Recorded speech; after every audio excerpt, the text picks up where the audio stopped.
And hello again from WJ Live, powered by the Western Journal. Happy Friday. I'm Josh Manning, Deputy Managing Editor of the Western Journal. Joining me today, Tara Snyder, Assignment Editor for the Western Journal, and Cameron Arcan, intern / contributor / ostrich farmer. No, like junior staff member, something demeaning like that. Okay. Junior staff member, something like that. Welcome to the show. We are so glad you're spending part of your Friday afternoon with us. Congratulations on it being Friday afternoon, making it through the week. We're going to bring you 3 quick, interesting news pieces. Then we're going to let you get on to your weekend. Coming up, we're going to have footage of a spectacular Biden-Harris snub where I'm not sure which, I think they both snubbed each other in the video. You'll have to see it and make the decision for yourself. But we've got video of a very awkward exchange between the two of them. We want to know what you think about them. After that, Cameron's going to be talking about Kyle Rittenhouse. If you've been watching the news, Kyle Rittenhouse has been interested in going to school in Arizona. There were rumors that he was in Arizona and been expelled. Cameron is going to put those rumors to rest and talk about what really we can expect as the next steps for Kyle Rittenhouse. But first, I'd like to tell you a story. Most of the time, we do 3 news segments on the show, but I would like to take the first segment to tell you about a horrible experience I had and tie it back into big government. And, you know, we talk about big pharma. I think maybe the term is big medicine or big health. So a week ago, I had to take my wife to the emergency room. We have a lovely new hospital here, about 3 exits down from our home. She was having extreme back pain. She's essentially missing a disc. So she has 2 vertebrae that basically do that when she moves. And it is unbelievably painful. So we had to take her to the emergency room. We got there at 1 a.m. And I just want to share with you what healthcare is like in America now, thanks to big government, big insurance, and big medicine.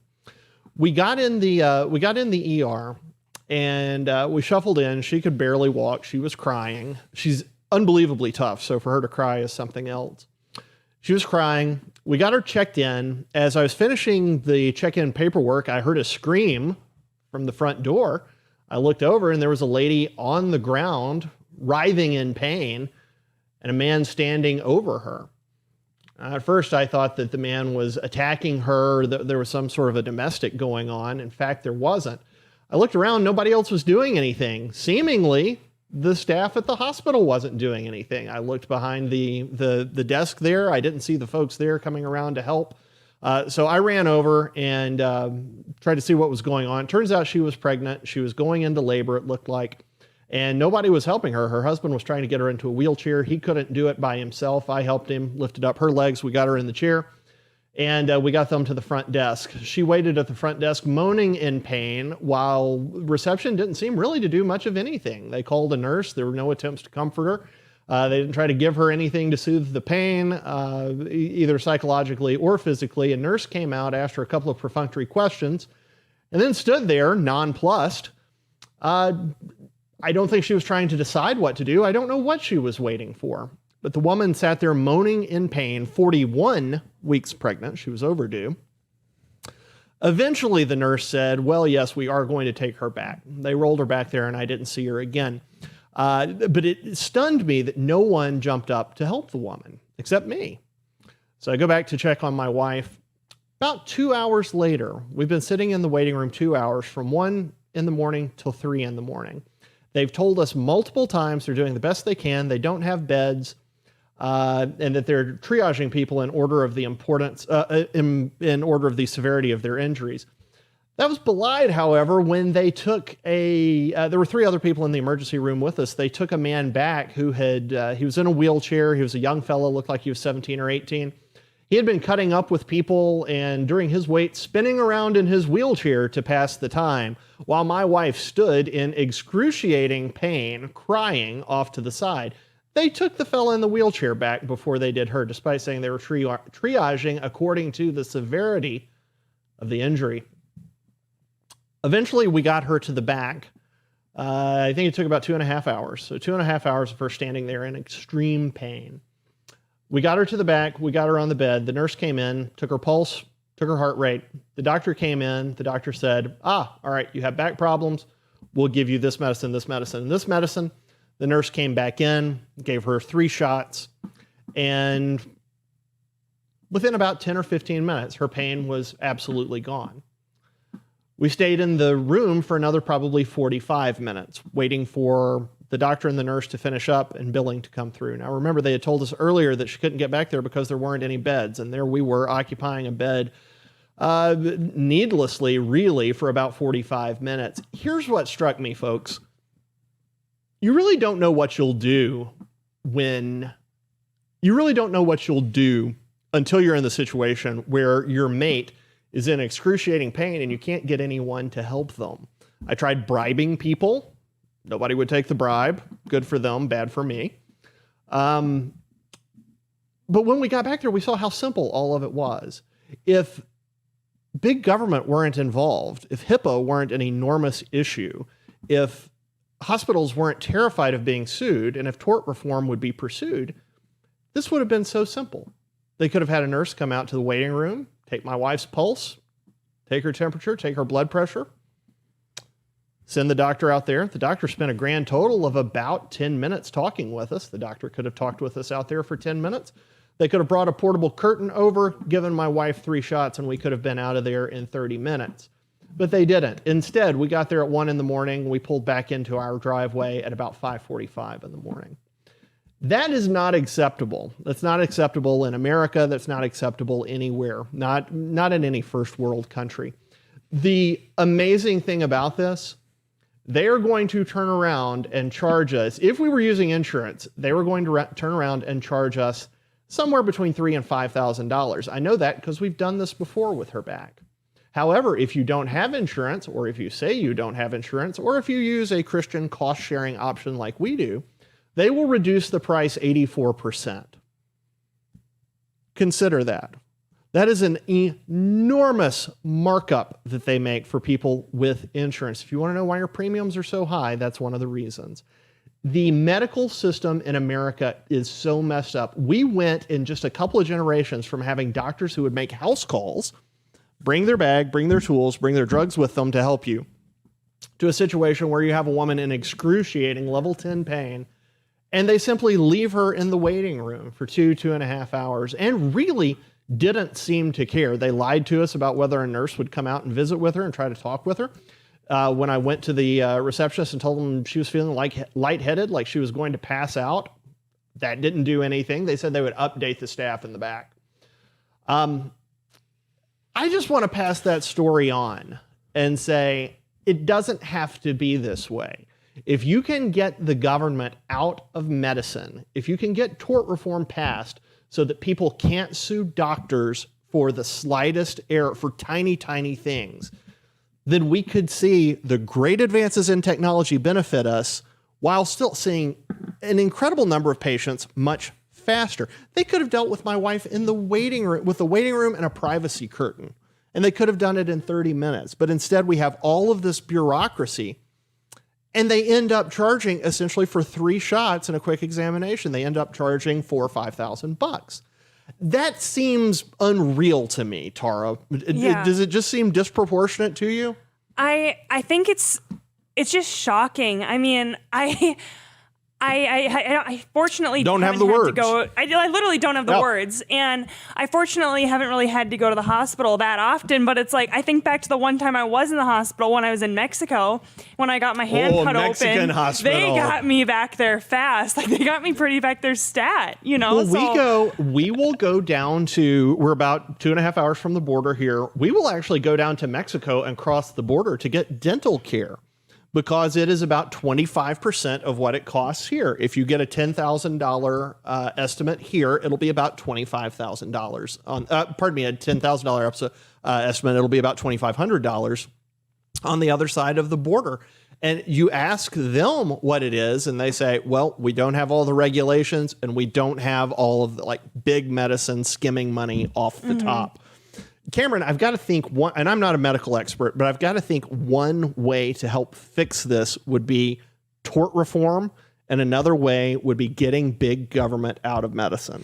Now, I'm kind of curious. I was wondering if you could kind of clarify. You were saying that the price with insurance, the markup was much more. Now, is that because the prices for people who are maybe on Medicare or Medicaid is lower with that? Or how can you kind of explain that a little bit? I don't know the answer to the Medicare Medicaid question. What I do know is that they will bill you for the services we got. We've had to do this before, but it's never been like this. We've never had to wait 2.5 hours. It's never been this excruciating.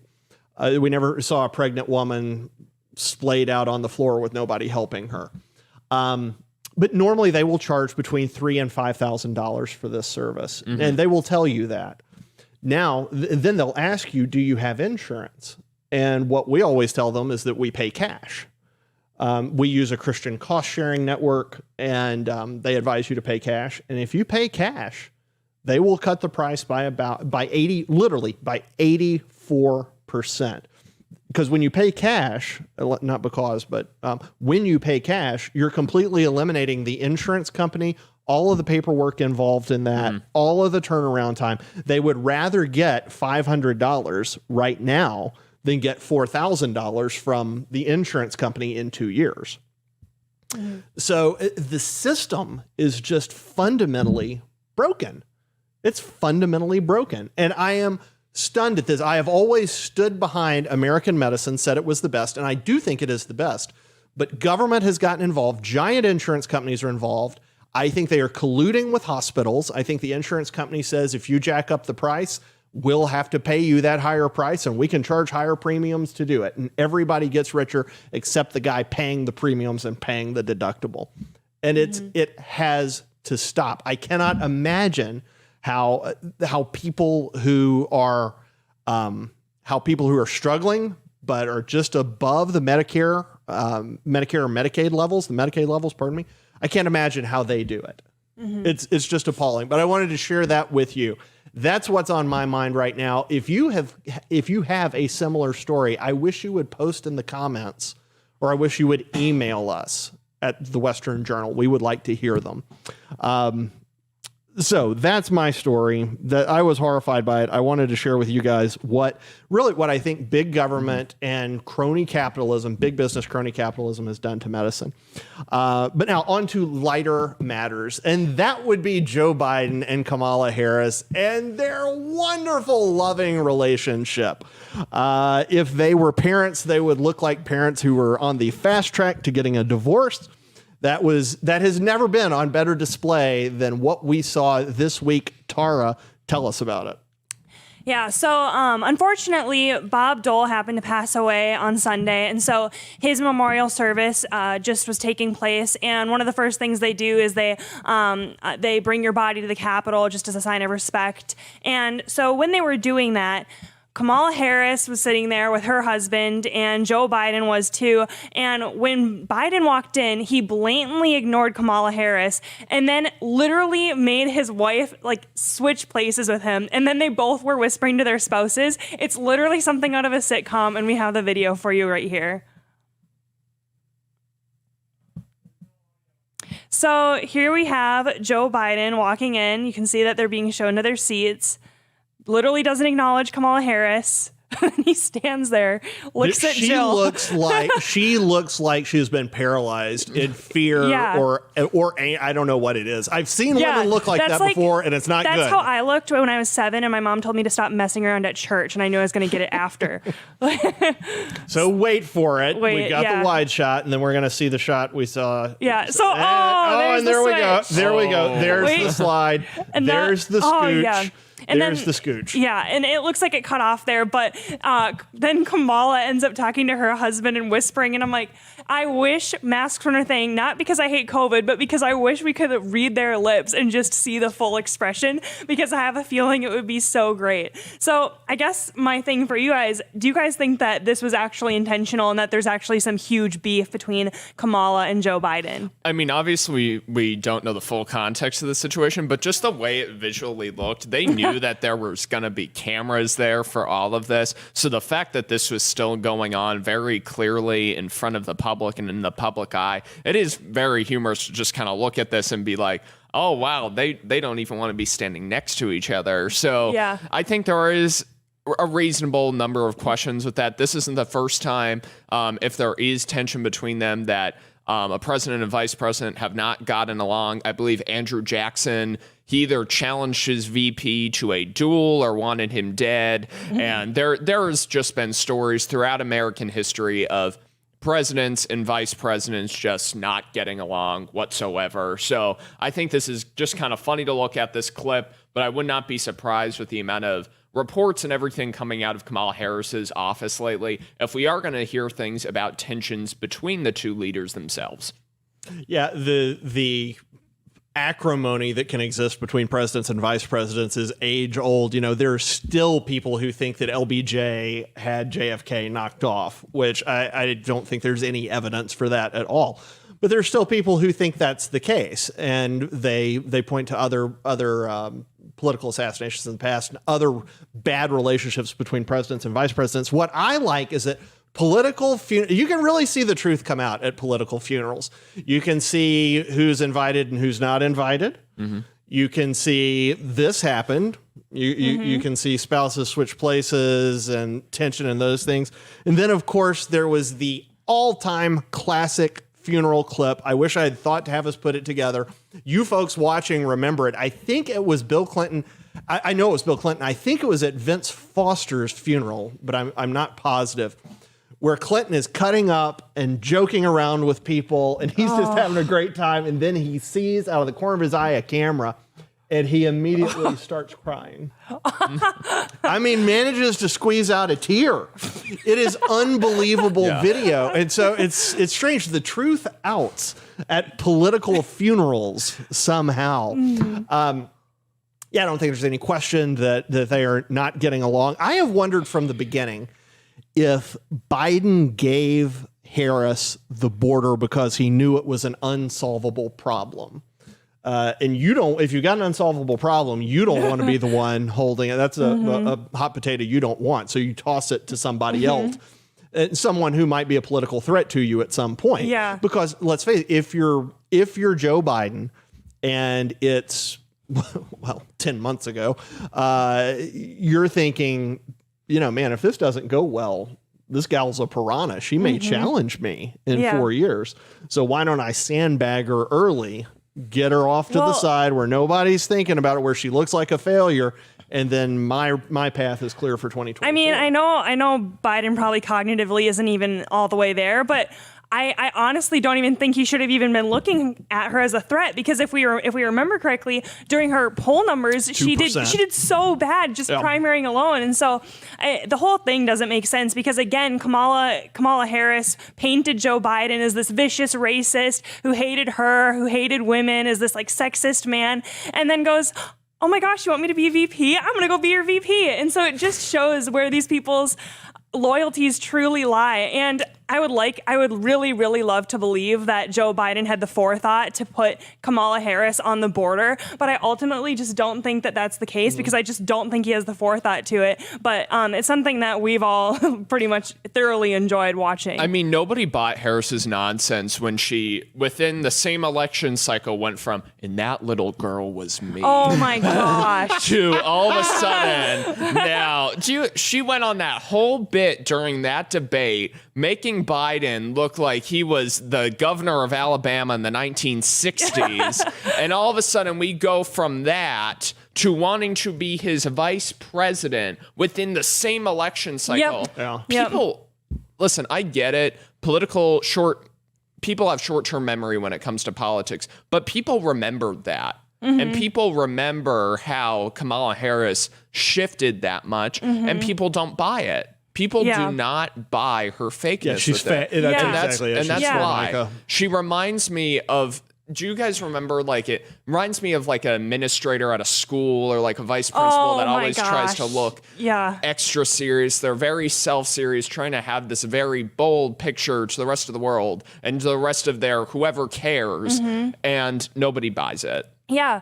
And it's funny, too, because Joe Biden really put himself in a rock and a hard place because, as we all know, the left looks at people's, intersectionality before they do their actual competence. And confidence does not equal competence, which the left forgets.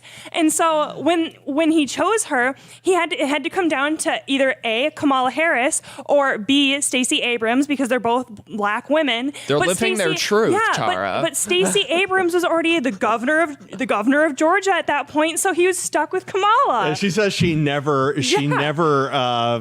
questioned the outcome of that election. I never questioned the outcome of it. Yeah, so it's just been a disaster the entire time. But it has. I do think she's incompetent. I think she's a bureaucrat. I think you nailed it that she won the intersectionality jackpot. She checked the most boxes. That worked for Joe Biden. I don't know. I don't know what to think about whether or not he was trying to sandbag her or not. But there is enough acrimony there now that I think the relationship is just absolutely in tatters. What's funny is, as far as I know, I'm not hearing very much from the establishment media about any of that yet. You never saw daylight between Pence and Trump until January of 2020. I mean, they were lockstep together, man. And the media loved talking about, the infighting behind the scenes and how they hated each other and how Pence thought he was a dirty sinner and how Trump thought Pence was a holier than thou so-and-so. You would see that all the time. But you have these two people who clearly hate each other in the White House, but they're Democrats. So are you seeing the establishment media talking about this? I'm not. No. I mean, I don't spend a ton of time still watching, busy though. trying to sweep all their talking points under the rug right now about the inflation, just anything going on with the economy, the border. The number of stories I have seen in the last 2 weeks about how inflation is actually good. Oh, it's gosh. disgusting. It is unbelievable. And I mean, they're just rolling with it. Victor Davis Hanson has been hitting it really hard lately, making that point. All of a sudden, you've got people in D.C. who are overturning 300 years of, I mean, we could call it economic theory, but at this point, they're pretty much laws. We know what Adam Smith wrote about and discovered. They're pretty much laws at this point.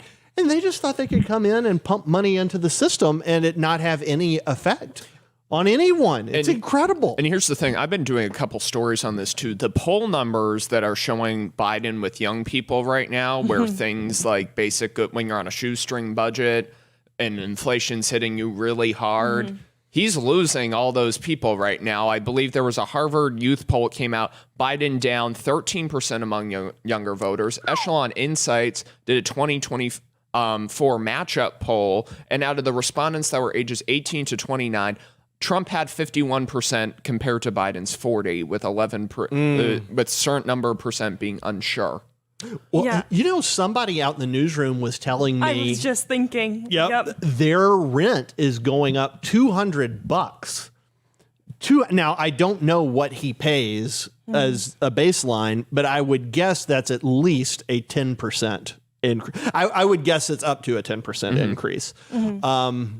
And that's out of nowhere. It's certainly not what was the stat they were hauling out? The average American will pay 14 cents more for a turkey this year. I think that's what Psaki said. Christmas is up 5.7%. Yeah, and I mean, this guy's facing a massive increase in rent. That didn't happen in a vacuum. Inflation surged today. They put the numbers out. Went from 6.2% in October to 6.8% in November, which was higher than what economists were projecting for November. Yeah, and going back to Carter era levels. I mean, we haven't seen this for 40 years. And folks, this is important to understand, then we'll move on. But one point to really make about I'm not sure how we ended up on inflation from Kamala, but it's all connected. It's all things that one thing is actually fake, and then the other thing they're pretending to be fake. Yeah, this is true. But the way to think about inflation, and the reason politicians like it, is it actually acts like a tax increase. Only instead of you taking more money out of your wallet and giving it to the government, instead of that, the government just prints more money, and your money doesn't buy as much. So you still lose on the deal. The only thing is, They pick your pocket that way, and you never know it because you never write the check to the IRS. There's no withholding or anything. It's just all of a sudden a loaf of bread doesn't cost $1 or $2 anymore. It costs $1.50 or $2.50. And you don't have any choice but to pay that because, you got to have bread. That is the devious, devilish nature of inflation. And that's what they're banking on right now. The Build Back Better plan, inflation, printed money. That's where all of this is coming from, printed money. And we are beginning to pay the price now, and it's going to get worse. Okay, but let's shift from that. That's kind of bad news, a little bit down. Let's shift to some potential good news. Kyle Rittenhouse, young man who was found not guilty of shooting 3 people in the midst of that riot. We all watched the coverage. Rittenhouse is now trying to enroll in a nursing program in the same school that our good friend Cameron Arcand attends. And Cameron, you have several things in common with Rittenhouse. You both are interested in ASU. And similar to him, you killed a string of hobos in the 1970s in the Midwest. So as someone who can maybe relate to Rittenhouse, tell us what he's doing here and if this is a good idea from Rittenhouse and what he should expect. Well, I think we can kind of discuss whether or not this is a good idea in a minute, but I think the first thing is that's kind of important to point out right now is Kyle Rittenhouse was enrolled in classes originally at Arizona State University. He was doing online, non-degree seeking courses through the university. He was not an officially admitted student. That kind of made headlines throughout the trial. There was some confusion over that. And then after the trial took place, or towards the end of it, the classes, he was withdrawn from the classes. From my understanding, it seems like he may have withdrew himself from those courses. Obviously, it's kind of tough to keep up with your academic rigor when you're on trial for murder, but I'd imagine that's somewhat stressful. But basically, he said on a podcast with The Blaze the other day that they are trying to look into being an in-person student in the spring.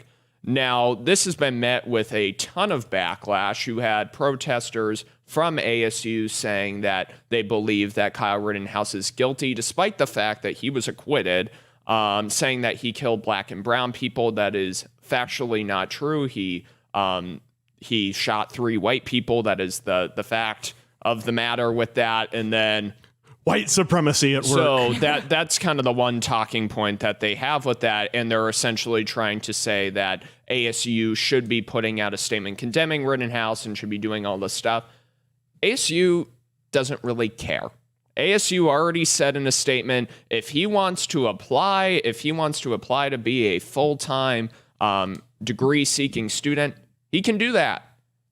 And they'll probably admit him if he meets the proper requirements to do so. They have certain standards of admission with your GPA, ACT, and SAT scores and different things like that. Pretty standard college admission stuff. And they've said that, well, he has no criminal record, so they can't really do anything about it besides look at his application fairly.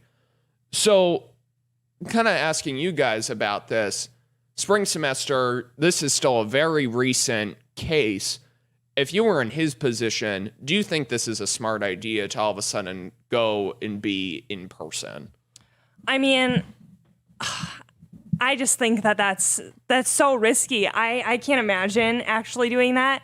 I mean, unless he can afford some private security detail and can have armed guards with him the entire time. It's like, I understand wanting the college experience, but there's absolutely no way you're going to have a regular college experience because you're going to have Antifa literally chasing you class to class. I guarantee they're not just going to let Bio 101 continue. They're probably going to storm that lecture hall. Like, they're going to make this kid's life a living hell. And I think that it's kind of, I just don't know how in his mind he can come up with the idea that he'll be able to attend. I mean, I think the best thing for him to do would probably be laying low unless he wants to go some other route. But I just don't see how it's even physically possible for him to be freely walking around on campus. I mean, Tara, I'll say this. At ASU, we're much more about chasing people into bathrooms than lecture halls. So. Oh, okay, very true. Yeah, so... As Senator Sinema knows oh so well. Yeah, so I would definitely say that I personally do not think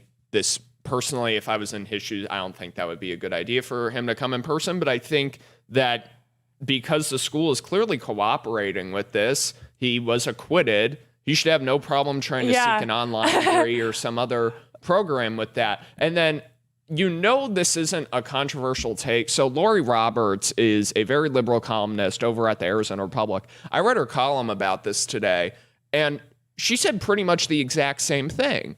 And she was basically saying, she's like, listen, we don't really know his academics. I'm not really sure if she used the words ASU material because whatever. And then she was saying that the students who are protesting this want to be the, quote, judge and jury when the judge and jury already did their job. You don't have to agree with the verdict to understand that that's just the way things are. And that's the way our justice system works. I see she's a white supremacist. Lori Roberts? That's what it's not. I mean, if you listen to the way the left describes them, the leftist you just talked about is a white supremacist. Yeah, and if you thought that your liberal professors hated you just being conservative, imagine being Kyle Rittenhouse, because they're really not going to like that kid. So I don't even know, even if he went, like, how do you navigate through classes with professors who are probably going to more likely hate you than not? So I think the question here for Kyle is what kind of shape he's in just mentally. I mean, there's no telling the toll that the trial took on him. Now, he may be one of those people who's just made of steel and can withstand absolutely anything. If he is that person, man, I would say go. And it depends on his inclinations. If I were he, I would want to use every opportunity I could to shove all of this down the left's throat and to expose to the rest of the world what the left is like. So when they chase him around on campus, when they chase him out of Bio 100 or they chase him into a bathroom, I mean, I would have my phone filming it the entire time, upload it, and just show this is what justice looks like to the left in America. But man, you got to be a really tough person to do that. You've got to be mentally steeled. I don't know. How old is he? 17? Yeah, 18? He's just turned 18 now. I mean, I don't know if I'm tough enough to do that at my age. I don't think there's any way I would have been at that age. I was a lot pluckier at that age, too, though. So I don't know. Maybe I would have. But I think the question is, where is he in all of this? Can he take it? Because that's a lot of pressure. Most people, I mean, look, if you're sitting here doing this, you don't mind being hated by other people. Yeah. The vast majority of people, though, the idea of being hated by someone is just abhorrent to them. They can't stand it. So we don't know what he's like. He may be one of those people who's like us, who can kind of stand up under that, or he may be a normal person who has a really hard time with it. And if he has a hard time with it, I would lay low too. And I think he should get happen. Personally, I think you should let the lawsuits and everything get taken care of first with certain things. That's what I'd be doing. Yeah. So I imagine he's just trying to get back to some sense of normalcy. Yeah. Yeah. You know, I mean, you're that age. School is all you've ever known. Then you go through this mess. Mm-hmm. I mean, he knows. Like, I'm sure people are willing to pay him $5 million for a book advance and all of this. He's got as much. Yeah. He has as many resources available to him, I'm sure, as he needs. So I imagine school just seems like the next step to get back to real life for him. Mm-hmm. I would guess that's why he's doing it. But name change. But I don't. Yeah, but I don't know. I don't know. But I mean, seriously, welcome to justice on the left in America. That's what it looks like. Truly, the left poisons everything it touches. It poisons everything it touches. You've got a kid here who is not guilty. They're trying to absolutely destroy his life. Going back to the top of the show, my wife was in unbelievable extreme pain thanks to the left, thanks to liberals, thanks to government interventionists. We spent 2.5 hours with her crying in an emergency room.